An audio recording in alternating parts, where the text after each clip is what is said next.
حضرت زلیخا کون تھیں؟ کچھ لوگ زلیخا کو بدچلن کہتے ہیں اور کچھ لوگ نیک عورت بتاتے ہیں۔ آج آپ بھی جان لو گے کہ حضرت زلیخا کون تھیں، اس لیے ویڈیو کو آخر تک ضرور دیکھنا۔ آج ہم آپ سے ویڈیو کو لائک شیئر کرنے یا چینل کو سبسکرائب کرنے نہیں کہیں گے، کیونکہ آپ خود سمجھدار ہو۔ بسم اللہ الرحمن الرحیم۔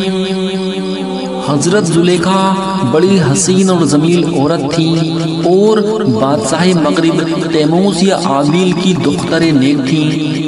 زلیخا نے ایک رات خواب میں ایک حسین و جمیل شخص کو دیکھا اور اس سے پوچھا کہ تم کون ہو؟ اس نے بتایا کہ میں عزیز مصر ہوں۔ حضرت زلیخا کے دل میں اس خواب کا نقشہ جم گیا اور ہر وقت وہ خواب پیش نظر رہنے لگا۔ شادی کے لیے بڑے بڑے بادشاہوں کے پیغام آئے، لیکن انہوں نے انکار کر دیا اور اپنا ارادہ ظاہر کر دیا کہ میں تو عزیز مصر سے ہی نکاح کروں گی۔ چنانچہ شاہ تیموس نے اپنی بیٹی زلیخا کا نکاح عزیز مصر سے کر دیا۔ زلیخا نے جب عزیز مصر کو دیکھا تو یہ دیکھ کر حیران رہ گئی کہ یہ وہ نہیں ہے جسے خواب میں دیکھا تھا۔ پھر یوں ہی دن کٹتے رہے اور زلیخا کو وہ خواب بار بار پیش نظر ہوتا رہا۔ پھر جبکہ ایک دن عزیز مصر نے مصر کے بازار میں بکتے ہوئے حضرت یوسف علیہ السلام کو خرید لیا اور انہیں گھر لے آیا، تو زلیخا نے جب حضرت یوسف علیہ السلام کو دیکھا تو خواب کے نقشے کے مطابق پایا اور وہ یوسف علیہ السلام سے محبت کرنے لگی۔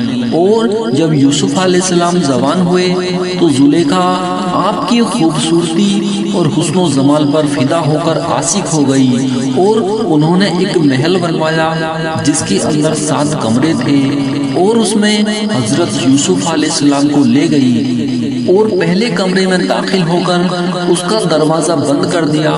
پھر دوسرے کمرے میں داخل ہو کر اس کا بھی دروازہ بند کر دیا۔ ایسے ہی سارے دروازے بند کرتے چلی گئی۔ پھر 7ویں دروازے سے کمرے میں داخل ہو کر وہ یوسف علیہ السلام کو اپنی ناجائز خواہش کو پورا کرنے کی دعوت دینے لگی۔ حضرت یوسف علیہ السلام یہ صورتحال دیکھ کر حیران رہ گئے اور زلیخا سے فرمایا، اللہ سے ڈرو اور مجھے یہاں سے جانے دو، اپنے اس ارادے سے باز آ جاؤ۔ یوسف علیہ السلام وہاں سے بھاگے اور زلیخا بھی آپ کے پیچھے بھاگی۔ حضرت یوسف علیہ السلام نے بھاگتے ہوئے جس کمرے کا بھی رخ کیا اس کا دروازہ خود بخود کھلتا گیا۔ زلیخا نے پیچھا کرتے ہوئے آپ کا کرتا پیچھے سے پکڑ کر آپ کو کھینچنا چاہا کہ آپ بھاگے تو آپ کا کرتا پیچھے سے پھٹ گیا اور آپ ان کے ہاتھ نہ آ سکے۔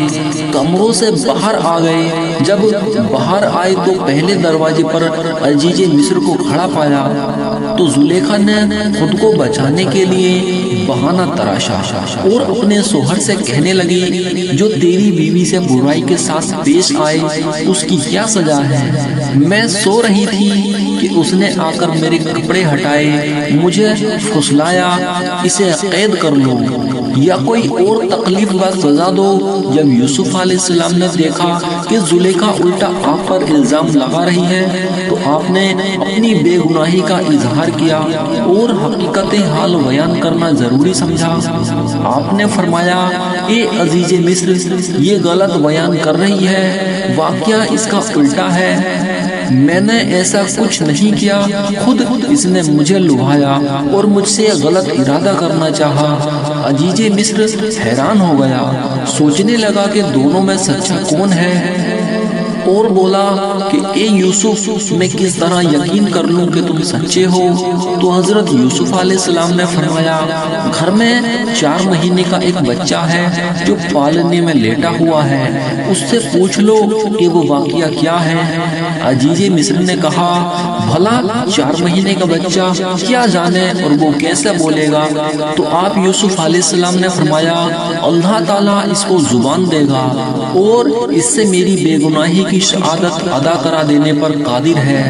چنانچہ جب عزیز مصر نے اس بچے سے پوچھا تو قدرت الہی سے وہ بچہ بلند آواز میں کہنے لگا، یوسف علیہ السلام کا کرتا دیکھ لو، اگر ان کا کرتا پیچھے سے پھٹا ہے تو یوسف علیہ السلام سچے ہیں، اگر آگے سے پھٹا ہے تو زلیخا سچی ہے۔ چنانچہ کرتا دیکھا گیا تو وہ پیچھے سے پھٹا تھا، اور یہ حال شریف یہ بتا رہا تھا کہ یوسف علیہ السلام زلیخا سے بھاگے تھے اور زلیخا پیچھے پڑی تھی، اسی لیے کرتا پیچھے سے پھٹا۔ عزیز مصر بولا، بے شک یہ تم عورتوں کے فریب ہیں، بے شک تمہارا فریب بڑا ہے، اے یوسف تم اس کا خیال نہ کرو، اور اے عورت تو اپنے گناہ کی معافی مانگ، بے شک تو خطا باروں میں ہے۔ پھر پورے شہر میں یہ چرچا عام ہو گئی، اور شہر میں عورتیں بولی کہ عزیز مصر کی بیوی اپنے نوجوان کا دل لبھاتی ہے، بے شک ان کی محبت ان کے دل میں سما گئی ہے۔ عورتوں کی باتیں سن کر کے زلیخا کو چڑ آتی تھی، تو زلیخا نے ان سبھی عورتوں کو دعوت پر بلایا اور ان سب کے ہاتھ میں ایک پھل اور چھری دی، اور یوسف علیہ السلام سے کہا کہ ان کے سامنے سے گزر جاؤ۔ جب یوسف علیہ السلام ان کے سامنے سے گزرے تو ان کے حسن کا ان عورتوں پر ایسا اثر ہوا کہ انہوں نے پھل کی جگہ اپنے ہاتھوں کو کاٹ لیا۔ ان کا حسن دیکھ کر بول اٹھی، یہ تو انسان ہی نہیں فرشتہ ہے۔ پھر زلیخا نے یوسف علیہ السلام کو تنگ کرنے کے لیے اور اپنی بات منوانے کے لیے کسی بہانے بادشاہ مصر نے ایک خواب دیکھا، جو اس خواب میں 3 باتیں تھیں۔ وہ باتیں اس نے اپنے دربار میں رکھی، لیکن کسی سے اس کے خواب کی تعبیر کے بارے میں نہیں بتایا گیا۔ پھر کسی نے بتایا کہ یوسف علیہ السلام جن کو قید میں ڈال دیا ہے وہ بہتر خواب کی تعبیر کرتے ہیں۔ خزانہ بنا دیا تو اس وقت آپ کی عمر قریب 30 سال کی تھی۔ عزیز کے والد ہیں اور ایک ہیں کہ حضرت زلیخا کا نکاح یوسف علیہ السلام سے نہیں ہوا تھا، تو پھر ہمیں وہ اعتراض کرنے والے شخص بتائیں کہ یوسف علیہ السلام کا نکاح کس کے ساتھ ہوا تھا۔ اور ان کرنا بہت بڑا گناہ ہے، کیونکہ وہ ایک نبی کی بیوی ہیں۔ ایک مشہور حدیث ہے جس میں ہے کہ گناہ سے توبہ کرنے والا ایسا ہو گیا گویا اس نے گناہ کیا ہی نہیں۔ اللہ ہمیں حق بات کو سمجھنے اور اس پر عمل کرنے کی توفیق عطا فرمائے، آمین ثم آمین۔